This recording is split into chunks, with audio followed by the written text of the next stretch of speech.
On partial quotients for this week, and I wanted to show you how partial quotients is great, and there are obviously different ways that you can start solving your problem using partial quotient. So I wanted to show you two ways and kind of push your thinking a little bit. So let's start with the way that we're familiar with. We've been trying it all week. And this would be to think about our times 2, our times 5, our times 10, our times 100, and think about how close we can get to 188 without going over.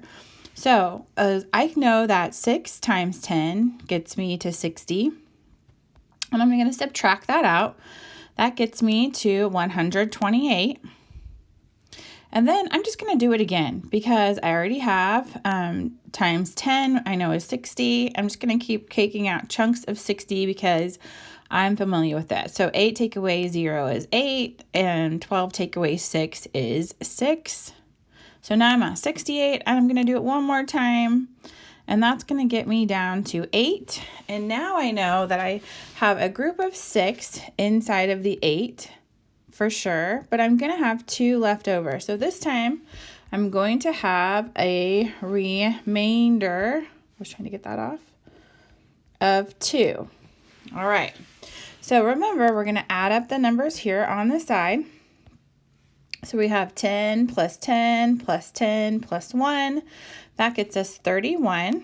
And we have a remainder down here of 2.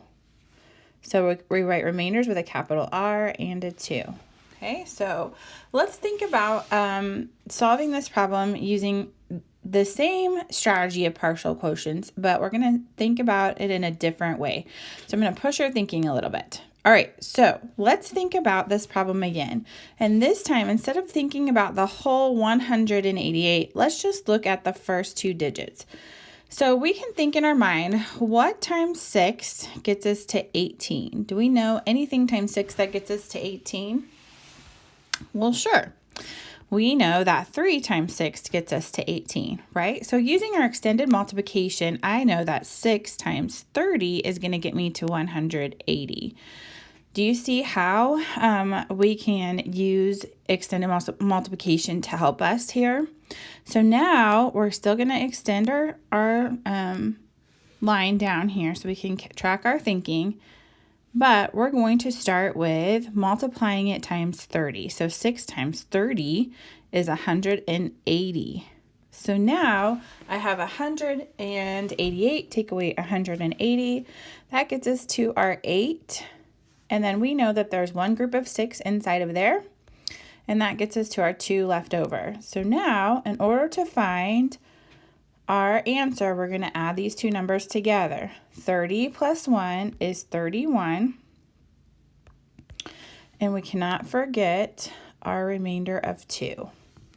So I just wanted to show you that by highlighting the first 2 digits, you can think what times 6 gets me close to 18, and then extend the fact so you have 180. So give that a try today.